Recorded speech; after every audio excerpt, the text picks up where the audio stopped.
Good morning dear students. आज हम class 10th में कंप्यूटर पढ़ेंगे। आपका पहला लेसन है कंप्यूटर एंड कम्युनिकेशन।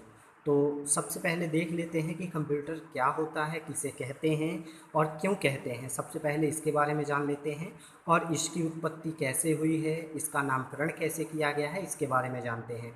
तो सबसे पहले आप देखिए, कंप्यूटर को हम संगणक या अभिकलित्र कहते हैं। कंप्यूटर को हम संगणक या अभिकलित्र कहते हैं। ये जो आपका कंप्यूटर है इसे आप हिंदी में संगणक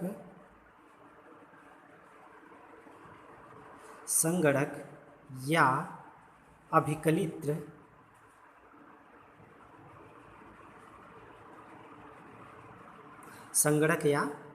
कहते हैं। तो सबसे पहले देखिए, इसको कंप्यूटर की परिभाषा आप एक बार फिर से देख लेते हैं। तो कंप्यूटर एक इलेक्ट्रॉनिक मशीन है जो यूज़र के द्वारा दिए गए निर्देशों या कमांडों के अनुसार कार्य करता है। यानी कंप्यूटर आपका एक ऐसा डिवाइस है जो यूज़र, यानी यूज़र कौन हुआ, हम और आप, उसको निर्देश देते हैं यानी कमांड देते हैं और उसी के अनुसार ये कार्य करता है और दिए गए कार्य को प्रोसेस करने के पश्चात विश्वसनीय आउटपुट प्रदान करता है। और वो आपका आउटपुट प्रदान करता है लेकिन आउटपुट डिवाइस के जरिए। तो आप यहाँ पर ये देख सकते हैं, ये देखिए इनपुट है, प्रोसेसिंग है और ये आउटपुट है। तो देखिए ये आपका प्रोसेसिंग यानी कि ये आपका है सीपीयू, ये है आपका सीपीयू। देखिए इनपुट में आपका इनपुट डिवाइस आ जाएगा, जैसे कीबोर्ड है, माउस है, लाइट पेन, जॉयस्टिक, कई सारी हैं, ये सब आ जाएंगी। और प्रोसेसिंग आपका ये सीपीयू है जो कि 3 खंडों में मुख्यतः बटा होता है, एएलयू, एमयू और सीयू। और आउटपुट यानी कि आपका मॉनिटर, प्रिंटर, प्रोजेक्टर, स्पीकर इत्यादि, ये सब आ जाएंगे। तो इसको देखिए, जब हम कोई भी डेटा को इनपुट करते हैं तो ये प्रोसेस करने के पश्चात ही हमको आउटपुट प्रदान करता है। तो इसको सबसे पहले देख लेते हैं और ये भी ध्यान दीजिएगा कि कंप्यूटर सिर्फ और सिर्फ मशीनी भाषा यानी 0 और 1 समझता है, 0 और 1 समझता है, जिसे हम मशीनी भाषा या बाइनरी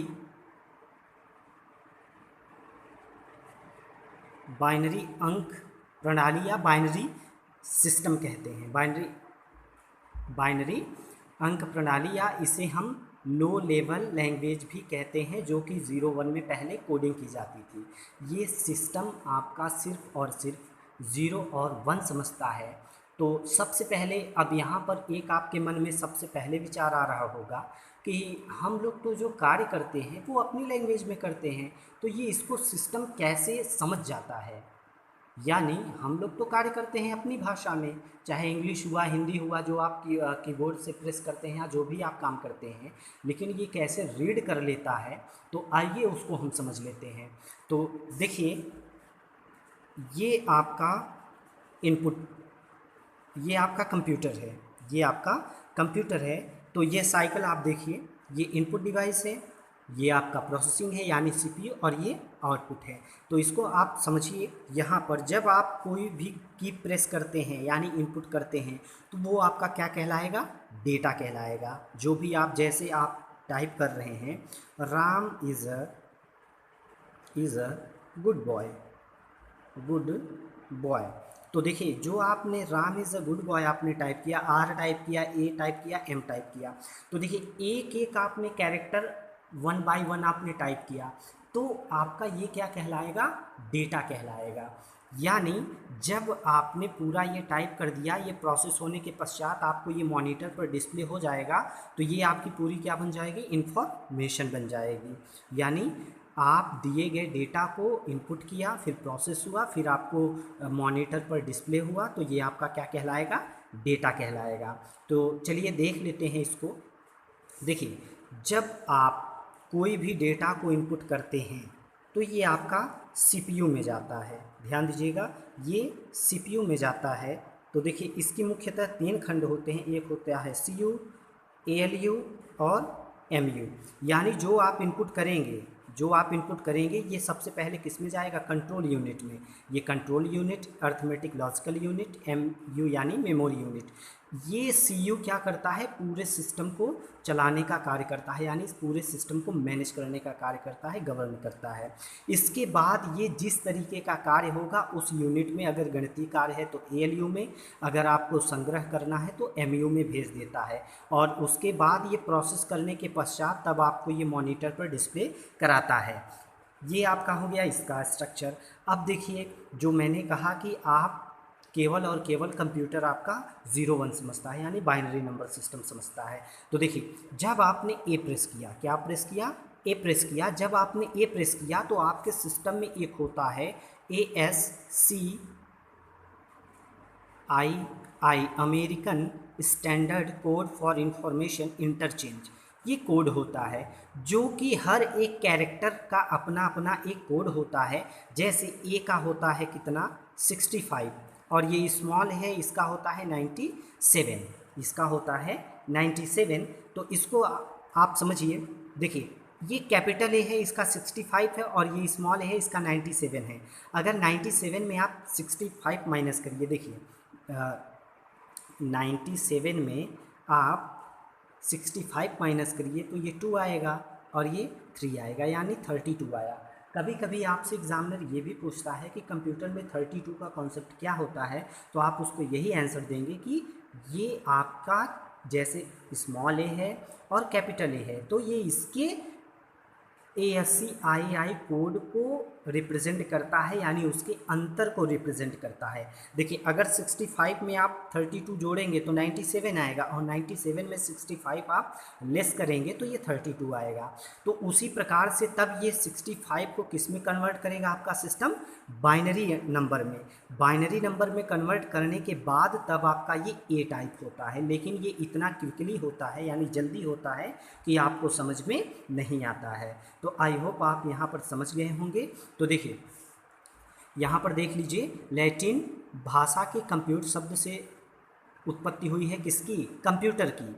लेकिन देखिए, कंप्यूट का मतलब होता है इट मीन्स टू कैलकुलेट, यानी गणना करना है। यानी ये गणनाएं 2 प्रकार से करता है, अर्थमेटिकल और लॉजिकल। तो अर्थमेटिकल जो होता है आपके देख लेते हैं, ये प्लस माइनस, यानी जो भी आप गणितीय कार्य करते हैं ये सारे कार्य आपका अर्थमेटिकल में होता है। और लॉजिकल में आपका 2 वैल्यू को कंपेयर करता है, यानी तुलनात्मक। जैसे ये less than, greater than, less than equal to, greater than equal to, not equal to, ये सारी अगर आपको क्रियाविधि करनी होगी तो ये आपका लॉजिकल कहलाता है, जिसे हम तार्किक गणनाएं भी कहते हैं। तो ये सारा आपका कंप्यूटर कर सकता है, जो कि साधारण कैलकुलेटर एक नहीं कर सकता है।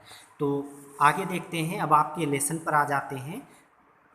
देखिए, इंट्रोडक्शन में सूचनाओं की आवश्यकता तो मानव समाज को आदिकाल से रही। आदिकाल यानी कि जो सबसे पहले आपके आदिमानव लोग रहे हैं, सबसे पहले उन्हीं से ये रही है।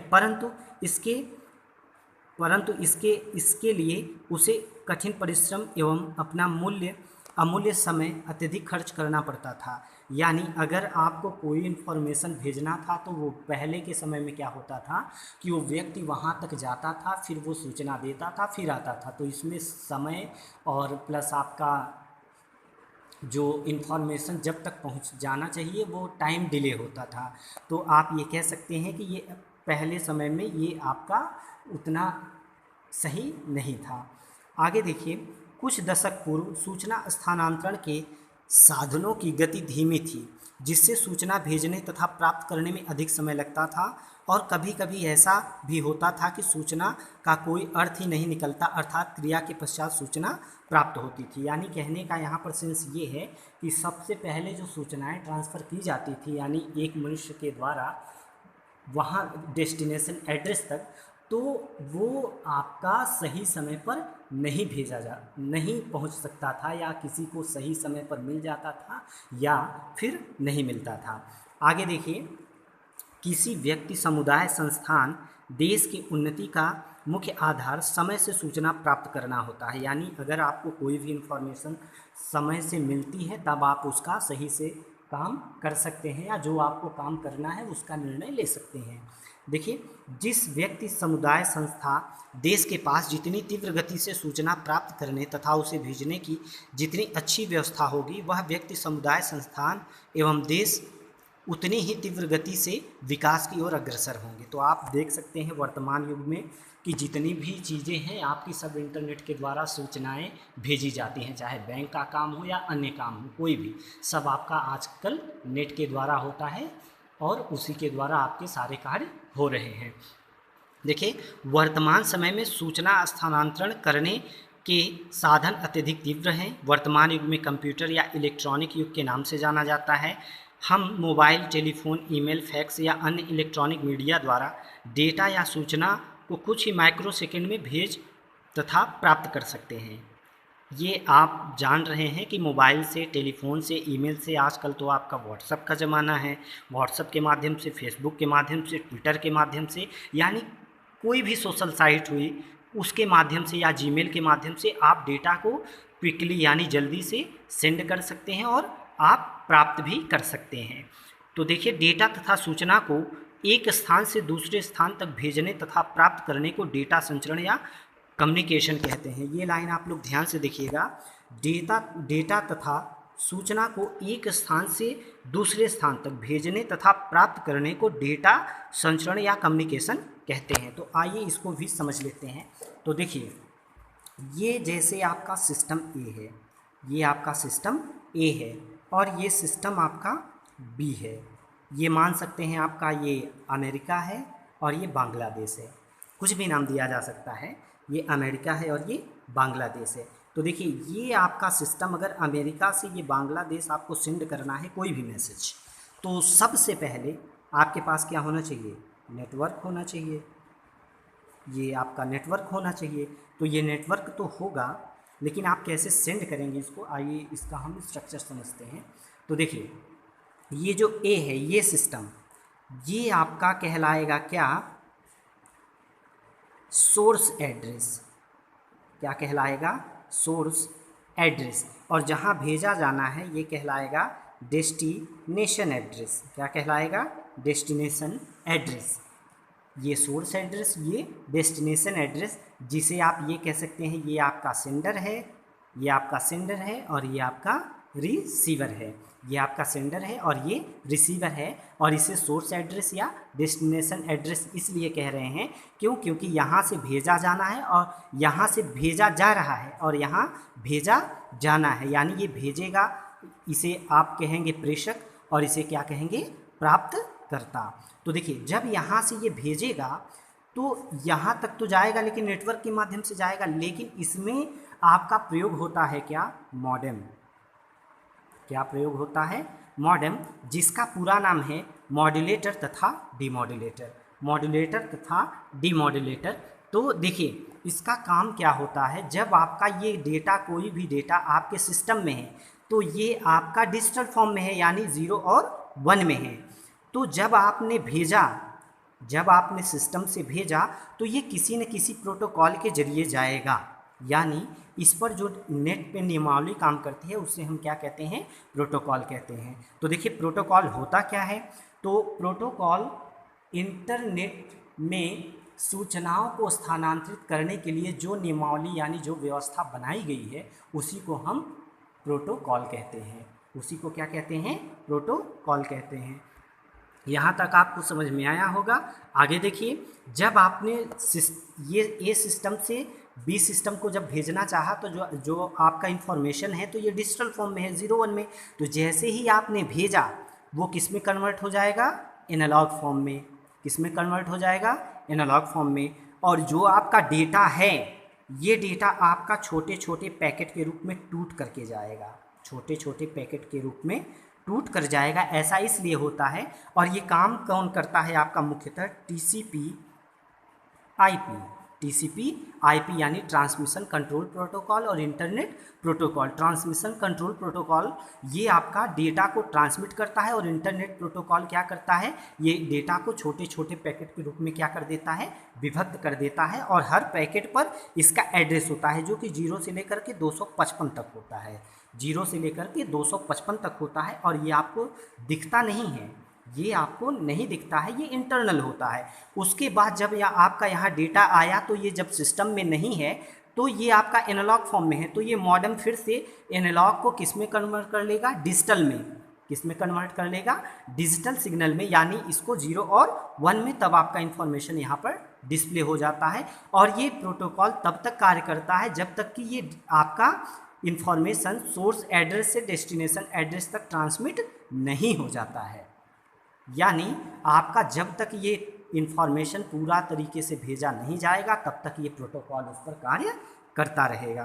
तो ये काम होता है किसका, मॉडेम का, यानी इसका पूरा नाम क्या है, मॉड्यूलेटर तथा डीमॉड्यूलेटर। और इसका काम मुख्यतः होता है एनालॉग सिग्नल को डिजिटल सिग्नल में कन्वर्ट करना और डिजिटल सिग्नल को एनालॉग सिग्नल में कन्वर्ट करना। आई होप आपको यहाँ तक समझ में आया होगा। आपका नेक्स्ट पार्ट नेक्स्ट वीडियो में देंगे। So very very thank you.